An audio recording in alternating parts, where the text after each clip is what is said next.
Now we're going to talk about a massacre that took place in India. And as an Indian, I have been accused a few times, why don't you do the massacre first? And it has been a difficult one, because if I did my own suffering, or my people suffering of my own country, my own place, I felt selfish.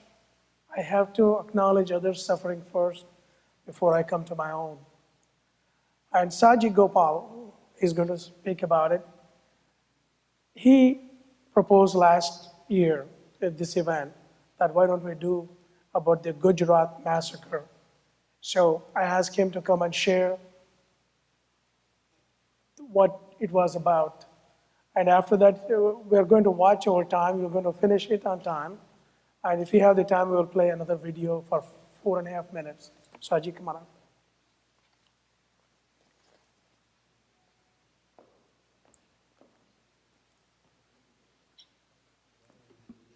Hello. Yeah, can you guys hear? Okay. Dear friends and comrades, on the occasion of this Holocaust and Native Americans genocide, I would like to speak a few points about the Gujarat massacre. I think as a human rights activist, we want to analyze this tragic incident from a human rights perspective. Gujarat is a Western Indian state, right? Is one of the prosperous and developed state.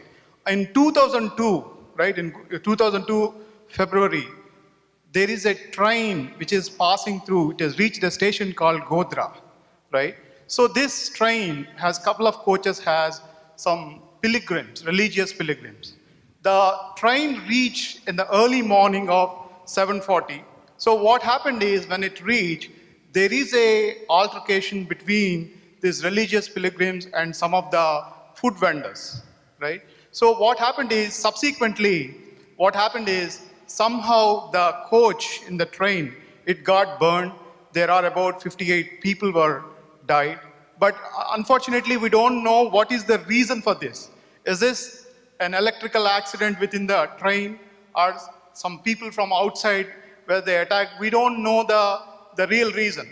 But what happened is subsequently, there is a massive killings, right? Approximately 2,000 people were killed in Gujarat, right?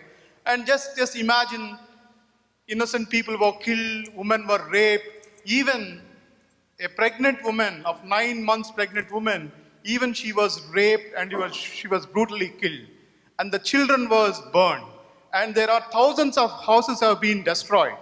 So just imagine killing of thousands of people. Is it really possible without the consent of the ruling party? Is it really possible without the role of the state? Here in Gujarat, what happened is the state, the police machinery, everybody is involved in engineering this massacre. I think we also have to understand the history of communal rights. In India, there are hundreds of communal rights. There is a communal rights between Hindus and Muslims, and also the attacks on Sikh community. So if you see this from a political context, in India, the communal rights have been used as a weapon for the political gain, right? There is a few political parties who have gained, specifically the political party which is Bharatiya Janata Party, which is called BJP, has seen significant gains in terms of electoral votes or number of seats in, in the parliament. So this party has benefited. Who knows, they might as well come into the power in the 2014. I think we also have to understand what is the political philosophy behind, right, this BJP. There is an organization called RSS, Rashtriya Swayamsevak Sangh. The literal translation of this organization is National Volunteer Organization, right?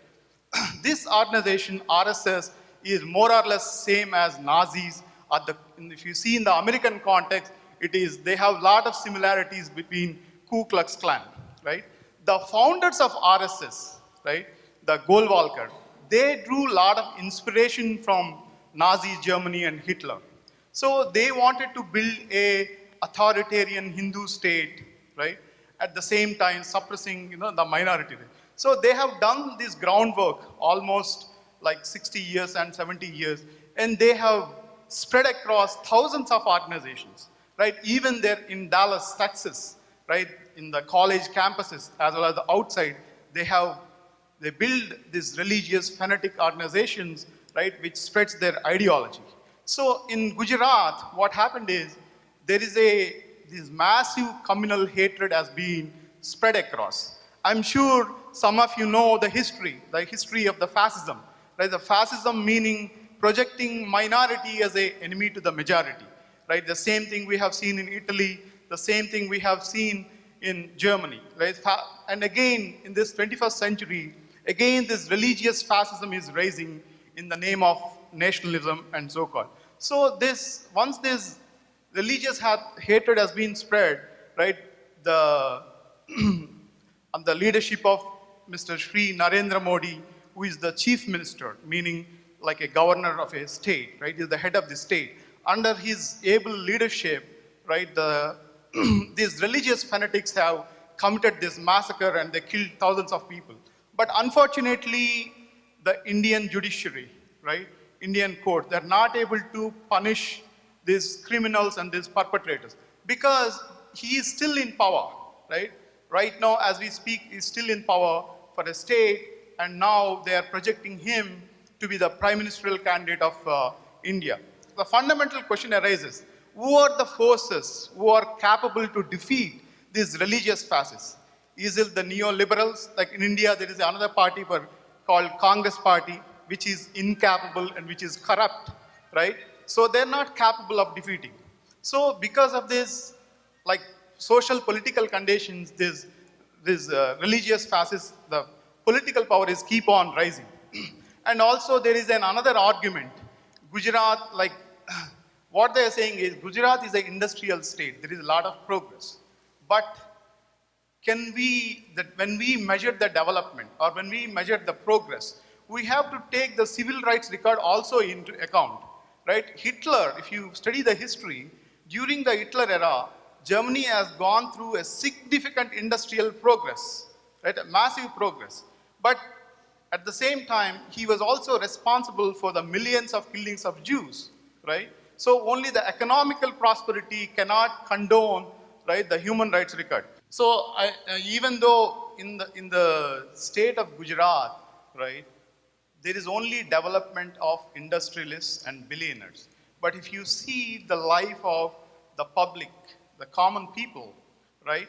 I mean, either in terms of public education or healthcare, right? In the Human Development Index, still it is a massive decline. Only what it has seen is industrial progress. But I think the fundamental question arises that, right? How do we get justice for these thousands of victims? And what are the political forces who are capable to raise a militant fight, right, to defeat these religious fascists? I think what we have to understand is here we have a group of people, right, people from Sikh community. They have seen they themselves were victims of 1984 massacre, right? We have seen Jews, millions of Jews were killed in Germany, right? At the same time, the Native Americans, right, who are the sons of this soil, right? At the same time, they've been slaughtered. So we have to build a united front, right? United front of various people. And we have to build a united front with the secular forces, with the revolutionary forces, and what democratic forces, right? So we have to build this massive united front, and we have to build a strong public opinion. We have seen the war criminal, the people who are being accused as a war criminal, George Bush or Tony Blair, have gone into the dustbin of history because they have lost the credibility in the public. Once these political leaders, no matter what kind of heinous crimes they commit, once they lost the credibility of public, once they lost the confidence of people, they no longer can sustain. So it is very important to be united, right? We need to learn about our ancestors, right? For example, Martin Luther King, he gave his lifetime, right, for the freedom of Americans and not only Americans. And like Bhagat Singh, right, who gave his life at a very young age, right, for the freedom of India. At the same time, like Karl Marx, which is one of the famous BBC has conducted a study about who is the most well-known political philosopher of 21st century. Karl Marx, right, is a political philosopher. He also came from a Jewish origin, right? At the same time, like I'm from a city called Hyderabad, right? We have a journalist called Soyabullah Khan, is a journalist, right, who fought against the, atrocities of Nizam, and he gave sacrificed his life. At the same time, we have from the Native Americans, Black Elk, right? He also fought in the Wounded Knee massacre. So what do we learn from these ancestors? History is not just to read, we need to learn lessons, and we need to reapply these lessons to the current day social conditions, right? That's what our ancestors teach. So what I appeal is, we need to build a united front, and it is very important to continue with the people's struggle to defeat the religious fascists, no matter what religion they belong to. They might belong to the Hindu or Jewish or Christianity. These are religious fanatics are there in all religions. Yep, thank you.